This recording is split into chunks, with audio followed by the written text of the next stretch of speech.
Presidente Toniolo, un'importante via libera da parte della prima commissione, un passo in avanti sulla strada dei servizi associati ai comuni e ci vuole spiegare questo passaggio. Sì, sicuramente è un passaggio importante, è un passaggio che dopo la legge 18 che è stata approvata in Consiglio, adesso si è passati alla fase diciamo così, esecutiva e operativa. In un momento di difficoltà economica e finanziaria come questa sicuramente è una boccata di ossigeno per i piccoli comuni e un incentivo anche per queste aggregazioni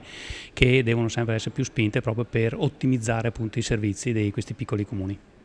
Ecco, nel Vicentino quindi una misura di questo tipo può avere degli effetti sicuramente positivi. Sicuramente perché il Vicentino è una provincia che rispetto alle altre ha anche una precizzazione più specifica dei piccoli comuni, quindi